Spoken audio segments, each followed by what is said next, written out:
I'm now being joined by Honorable Yusuf Gagdi. He's a member of the House of Representatives representing Plateau State in the Green Chamber. Thanks so much, Honorable, for joining us. Thank you, my And brother. indeed, a chieftain of the APC. You heard what Senator Dino Melaye said about your party, but before we get into all of those, I'd like you to react to some of those. Democracy in Nigeria, I'd like to get your own thought about how far we have come as a people. We are moving. I believe we are growing. And I believe democracy is developing. It is not built in one day. Even the advanced democracy has their own contestations before they get to where they are. I believe democracy have grown in Nigeria and is moving forward. Looking at it in the holistic perspective, you cannot say that something is growing and it must grow in the very right perspective that people must appreciate from A to Z. It has its own litmus tests where, yes, I agree when it comes to issue of insecurity from 1999 till date, it keep on coming up, probing up from one regime to another. But you cannot say that democracy in Nigeria is not growing. Ask me any day, anytime, I will tell you we are moving forward. I think applause should be given to those who have tried to uphold the tenets of democracy in this country, the heroes, those who have shed blood, those who have died, those who have protected this democracy. We need to applaud them. But what must we do to improve this democracy? Yes, definitely is to have good governance. Good governance is the only solution to improvement of democracy. Are we getting it? Well, yes, we are getting there. Definitely, you know. If you look at the mistake of the past and what Nigerians are doing, what public office holders are doing today, a lot of framework are being provided to ensure that our democracy work and function just like the developing democracies. And without those things in place, even those people that counter and counteract and insult the present democracy are beneficiaries of democracy. So in one way or the other, I can say without any fear of political contradiction that our democracy will certainly get stabilized with what is happening with the awareness to Nigerians by Nigerians, with the way people are understanding governance and with the way people are understanding hardship and how to put government in place that can, you know, correct the wrong method by past leaders. Definitely we will get there one day. I mean, you heard what Senator Dino Melaye said about the dividend of democracy, because it's supposed to be a government that is people-oriented. Without democracy, there wouldn't be Dino Melaye. So if I was here, my only regret is you would have kept me with Dino facing one another. If he talk, I respond. I talk, he respond. Without democracy, will there be Dino? Will there be the activism he had been playing in democracy? Will there be all those, would he have been the actor of democracy? Would he have been someone, like you call them, those people that perform in the stages when you call an event, what do you call them? Would he have been playing the role he had played? I think democracy made Dino and his co-travelers, so he should appreciate democracy. Without democracy, I believe he wouldn't have fallen from a car when police were carrying him. That is one of the actions he have made as a result of democracy. In military junta, I am not sure if someone is being called to face justice, he will jump from the car and act the script he have acted. So democracy backed Dino Melaye. So I don't expect him to talk against democracy. Under this government, he's a senator under a democratic regime. Now, under this government, would you say Nigerians have seen better days? I am one of the person that is very consistent when it comes to speaking the truth. I have raised at the floor of the Green Chamber of the National Assembly to draw line between some policies of the federal government that is unacceptable to the people of Nigeria. And I don't expect, as a public office holder, that government must perform 100% clean. Definitely there are areas that government have failed. I will say that any day, any time. On this government? But of course, just like in the previous government, the government is not a saint. They are human beings. They make mistakes. So I'm one of the advocates of democracy, even in APC, that can look at where government failed and say government have failed in this sector. Where has your party failed? In the area of maintenance of security. I can Fairly say in this your anywhere. state? Anywhere. My states have done better compared to the past during the PDP government. And failure of government in terms of maintenance of security, where I differ with the likes of Dino, is not attributed to the president. President doesn't, yes, he's the president, but there are people that are responsible with the day-to-day running of government, whether the security, you have them, whether administration, you have them, whether civil servant, you have them. The people themselves, how have they contributed to the failure of insecurity? You can blame the failure of insecurity on the government and on the citizens themselves, including some of us, the public office holders. I call that in the black and white. When it comes to failure, I say. But again, when you go to other sectors that have to do with the reason why government fell, in terms of funding, in terms of what used to be available to government in the past and what used to be available in the present government, you will equally appreciate the government for managing the meager income and the meager resources that come to them. You cannot equate a government that have a price of petroleum crude oil per barrel at the rate of 120, 130 per barrel with a government that the price declined to 30 and 20 US dollar per barrel. So there's a reason for the failure. There's a reason for the failure. Because insecurity cannot be addressed without funding. So your party did not fail because it want to fail. It fails because there was no fund pillar put in place by previous government for it to build on that. The hardship of the bad economic failure, bad economic policy of the PDP administration is what makes the APC not to get it right in terms of maintenance of security. Wouldn't that haunt your party in the next election? We have reasons. That failure, I am giving you reasons. For reason why things are not done absolutely in terms of maintenance of security. Would Nigerians see a reason why they should vote your party again? And that is why I tell you Nigerians are advancing on a daily basis. The way they understand politics in 1999 is not the way they understand politics in today. And maybe the reason why Senator Dino Melaye was claiming that Atiku will beat Tinubu at the polls. That is his own perspective. But again, I don't see correlation between Atiku and Tinubu. Ask me anywhere, I don't see. He is saying that you can't compare Volkswagen and 911. Who is Volkswagen and 911 between Atiku and Tinubu? Is it Atiku that run to Tinubu to cry and look for platform under ACN to contest for presidency? And Tinubu, as his boss, get him the enablement to contest the presidency of Nigeria under ACN, that is a 911, or someone that went on his bended knees to beg? Who is 911 between them? If I was here, I would have asked him, is it Tinubu that is 911 or Volkswagen? It's Atiku that is Volkswagen, and Tinubu is 911. Because it is only the master that will give you a platform to contest election. Go and ask Atiku. Let him give you his private line and ask whether Atiku have not pleaded with Tinubu to give him platform to contest for presidency of this country. He made reference that Atiku has tried to be president for almost 4 years. I mean, 4 times now. Yes, and he fell. This is the first time Bola Tinubu is trying. And that's why he fell again. You will fail again. Would you say that Atiku, in that sense, is more experienced than Bola Tinubu? I don't think so. I don't think a person that transform a state from one of the most dangerous and bad economy in Nigeria, Lagos State, to one of the most viable economy will not be a threat to someone that have not constructed even a 1 kilometer tar road to his state as a vice president. I don't think there is comparison between the two of them. Look at what Tinubu have done to Lagos State in terms of their qualification. Put the two at par. Ask Atiku, what has he done to Adamawa State? Being a vice president of Nigeria for 8 years. You will know that definitely the experience are not comparable. It's not about name. It's not about Atiku. It's not about contesting for president once or twice or thrice. It's about someone that has impacted on the life of the people that he represents. In the little position you have given Tinubu as a governor of Lagos State, he made Lagos State one of the most advanced economy in West Africa. What has Atiku done as a vice president, number 2 citizen of Nigeria? Follow the road to Yola. It is Buhari that is constructing that road to his village. So what happened?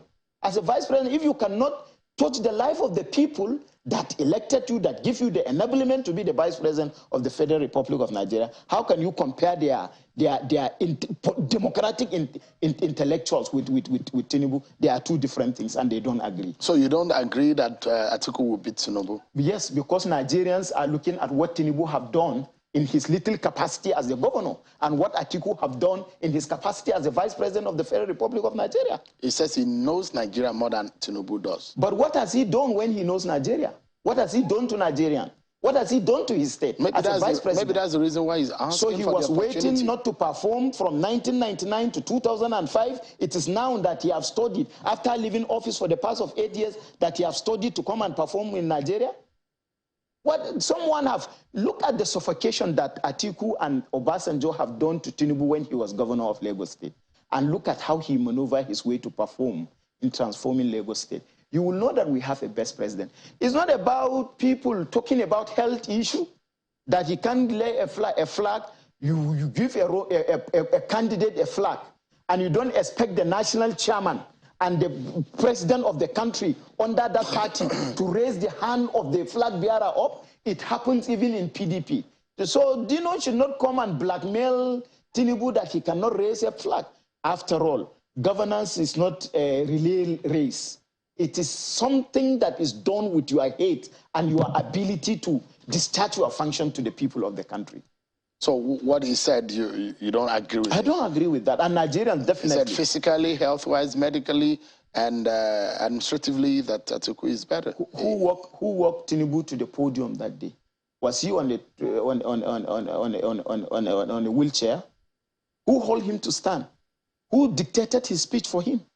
So what kind of health and fitness are we talking about to run the president of this country?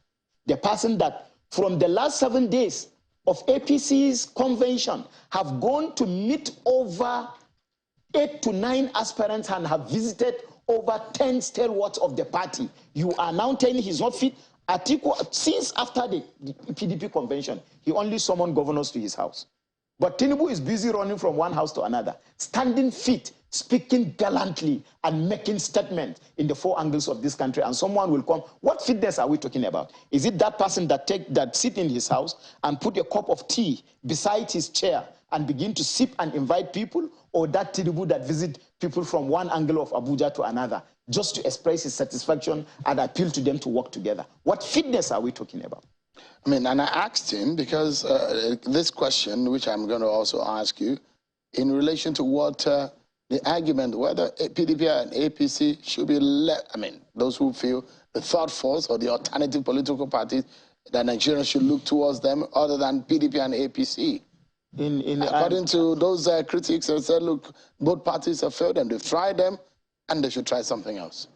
I'm a Democrat, and I believe in democracy. People have the right to say whatever they want to say for the benefit of their interest in politics.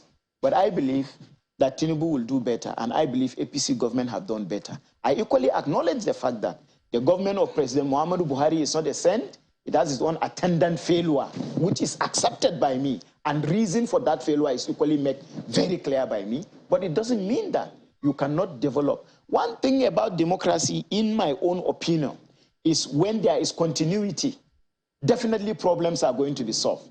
And if Tinubu is allowed to continue from where President Muhammadu Buhari will stop, we are going to do better. And a lot of issues that President Muhammadu Buhari was unable to address, I am very sure that the government of APC will address. But to say that PDP and APC are not whatever, then we should look for a third-party option, is democracy. At the end of the day, it is the people vote. It is the power that people will donate to whosoever they want to donate that will prevail. Honorable Gagdi, is it true that your party is considering a Muslim ticket? I'm not aware of that, and I'm not supporting that. What if that's the decision of the candidate, because the candidate is incumbent on him to choose a running mate? Yes, it is his own right to choose whosoever he wants to choose for the benefit of winning election. But again, if he does that, some of us will respect his right for doing that. But I don't think we are fair to even Bola Ahmed Tinubu to be arrogating the intention of running a Muslim ticket to him. I believe in Nigeria. And I am ready to some extent that I don't forget about the 5 national objectives: a just and egalitarian society, a free and democratic society, a united, strong and self-reliant nation, a land of bright and full of opportunities for all citizens, a great and dynamic economy. They are there. So I respect the 5 national objectives. Building on that is just like religion. I'm a Muslim. Islam is built on justice. The 5 national objectives talk about a just and egalitarian society, a land of bright and equal opportunities for all citizens. If you look at the dissension, issues of trust among Nigerian people, you will not contemplate talking about Christian ticket or Muslim. So you agree with the Christian Association of Nigeria in total that said, look, if you go by a Christian ticket or Muslim ticket, any party which does that is going to fail? I agree with their fact that we shouldn't do that. But winning or not winning, it's not within our power to say that I'm going to fail or I'm going to win. God gives power to whosoever he so desires. So those who have said, should your party go Muslim, Christian, you might not be able to get the northern vote if you go with it's a not Christian true. northern. I don't believe in that. The same those that says we should go for Muslim ticket in our party are those that says that the presidency should be zoned to the south. They are basing their argument of Muslim ticket on competency and capability to deliver. Are they telling me that the Christians have no competent people to be the running mate to Asiwaju Bola Ahmed Tinubu? Are they saying that the Christians have no capacity, people that have the capacity to be running mate? What they are saying the capacity or the reality of our political numbers in this country. You are from the northern region. You are from the north central, a swing region of the country. Yes. A swing votes almost every election. But we're talking about the northwest and the northeastern region of the country. What is vote? Where the Islamic religion takes... Is the vote based on religion? Vote is based on your capacity. But is it not true? Example. Let me give you an example. You're talking about what should be. We're talking about what the reality is. That religion has played a major role in the politics of the northeast and the northwest of Nigeria. Of course, I agree with you. But in deliverance of votes, when you are talking about votes, you are now talking about the capacity of individuals to mobilize people, to convince people to vote for them. I am a member representing Panshin Kanke Kanam Federal Constituency, 3 local governments from Plateau. In those 3 local governments, Muslim constitute only perhaps 30%, and Christians are about 70%. I won election, I won primaries again, I'm coming for second time. So it is not being Muslim or Christians that give vote. The ability of the people to understand what a leader is providing to them and their belief in that person is what will be able to... Should your party go Muslim, will it hurt your... It will hurt me as an individual. Will it hurt the chances of your party? Definitely. Let me show you the possibility of those whose names have been mentioned. Okay.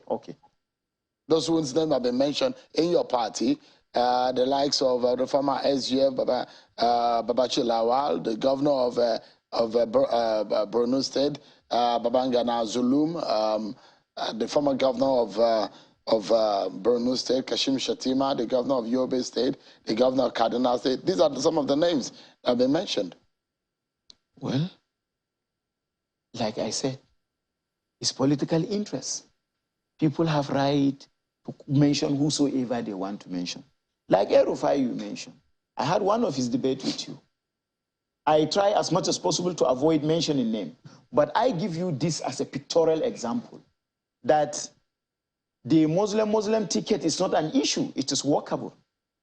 Because candidates, running mates should be chosen not based on religious coloration, but based on their individual capacity to deliver on the problem that is facing this country. All right. But I ask, why did they support zoning of the presidency to the south-south?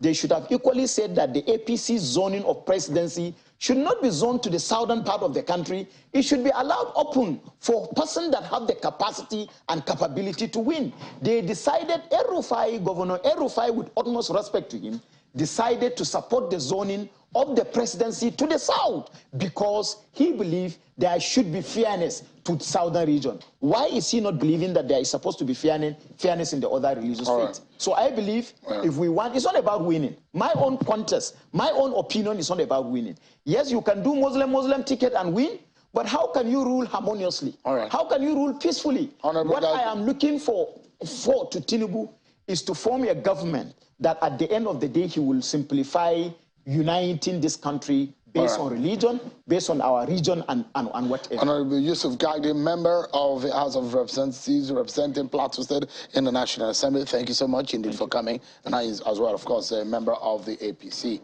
But that's our show for today, everyone. Many thanks for watching. But next time, call me and Dino Malai so that we talk about APC and PDP, so that we talk about Atiku and Bola Ahmed Tinubu. Well, we'll try that some other time.